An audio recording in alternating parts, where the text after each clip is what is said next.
안녕하세요. 유원입니다. 이번 영상에서는 워킹홀리데이 가족과 생각이 다를 때에 대한 주제로 영상을 남겨볼까 해요. 제가 나이가 37살이고 이제 30대에 워킹홀리데이를 간다고 하면 주변에서 반대도 많이 하고 걱정도 많이 할 거라고 생각을 합니다. 저도 그랬고요. 그런데 저는 가족들이 사실 그렇게 다 긍정적인 반응이 아니었어요. 그래서 저의 경험담을 한번 얘기해 볼까 합니다. 우선 부모님께서는 제가 미용으로 영주권을 따겠다고 했을 때 왜 하필 미용이냐, 이 미용에 대해서 굉장히 반대까지는 아니고 마음에 안 들어 하셨어요. 저희 부모님은 이제 공부가 최고다, 화이트 칼라 직종을 굉장히 좋아하세요.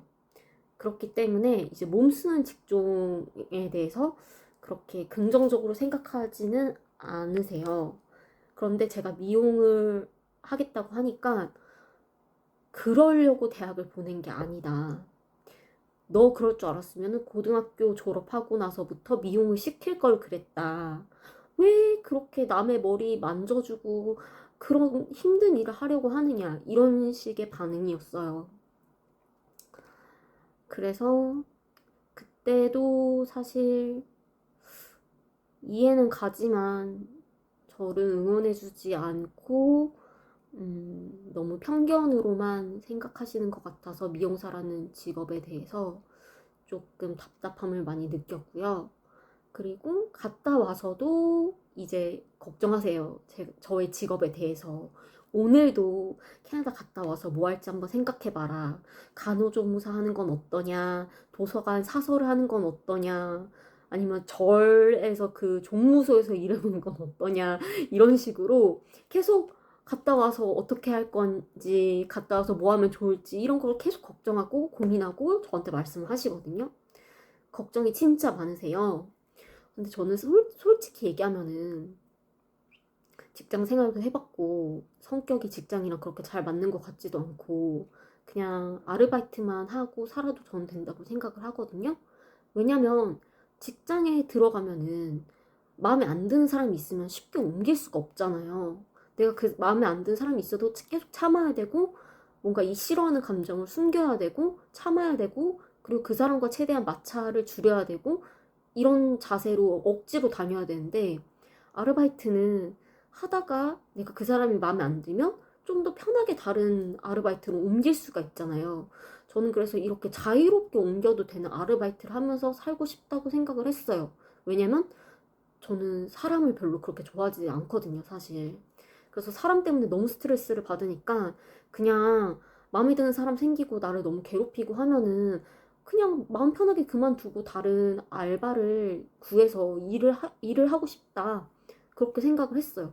그래서 저는 알바만 하고 살아도 좋은데 이제 부모님은 약간 전형적인 한국인 스타일. 그 나이엔 직업이 있어야지. 그래도 직업이 안정적이어야지. 직업은 있어야지. 이런 스타일이어서 굉장히 저에 대해서 걱정이 많으시고, 동생도 제가 미용으로 영주권을 따고 싶다고 했고, 이제 하다 보니까 그게 너무 힘들어서 포기한다고 했을 때, 어차피 영주권 딸 거 아니라면은 굳이 왜 캐나다로 가야 되는지 자기는 이해가 안 된다고 하는 거예요. 왜 그러려고 워킹홀리데이를 가느냐. 그냥 한국에서 카페나 자영업이나 뭐라도 찍먹이라도 해보면서 언니가 하고 싶은 일을 찾아서 자영업으로 자리를 잡는 게 어때? 자영업으로 해서 지금부터 하면은 한 3년, 5년 뒤에는 안정적으로 운영할 수 있을 텐데 굳이 아르바이트를 하러 캐나다로 가는 건 자기는 진짜 반대한다고 그런 식으로 얘기를 했어요. 그리고 동생도 갔다 오면은 나이도 이제 39살, 40살이라 가지고 언니가 일할 수 있는 일자리도 거의 없어지고 줄어드는 게 현실인데 굳이 그렇게 가야 되는지 자기는 모르겠다고 그랬어요. 그리고 지금 한국에서도 일하는 것도 힘들고 답답하고 이러면은 풀 데도 없고 풀기도 힘든데 캐나다에서 만약에 인종차별까지 당하면서 그렇게 힘들게 일하면은 그땐 더 답답하고 힘들어서 어떻게 할 거냐. 이런 식의 걱정이었습니다. 그때는 사실 가족들이랑 저랑 생각이 너무 다르다 보니까 정말 혼자인 것 같다라는 생각을 많이 했어요. 나는 혼자인 것 같고 아무도 내 기분과 감정을 이해해주는 사람이 없다는 생각이 들었어요. 물론 그렇게 생각할 수도 있죠. 뭐, 다 그렇게 생각하고 걱정하고, 그런 거니까.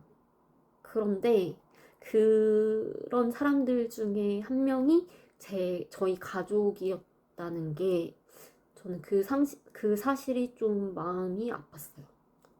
왜 내 가족들은 나를 응원해주지 않고 걱정만 할까? 그랬습니다. 이해해요. 근데 걱정돼서 그렇게 하는 말이겠죠?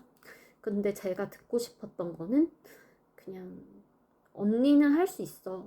우리 딸은 가서 잘 할 거야. 그냥 이런 무조건적인 응원이었으면 좋겠어요.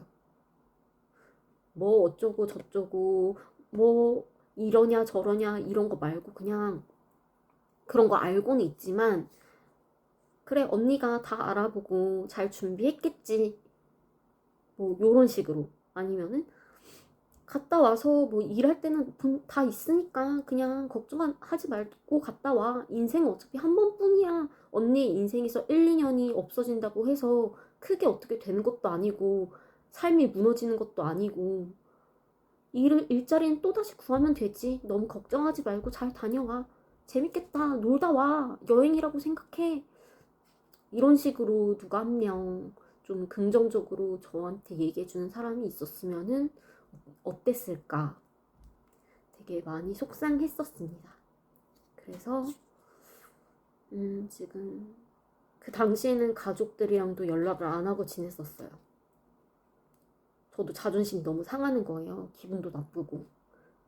그러다가 이제는 이제 출국 직전이니까 다시 가족들이랑 관계를 회복하고 있기는 한데 그래도 씁쓸한 건 어쩔 수 없는 것 같아요. 네, 그렇습니다. 그럼 다음 영상에서 또 뵙겠습니다. 안녕.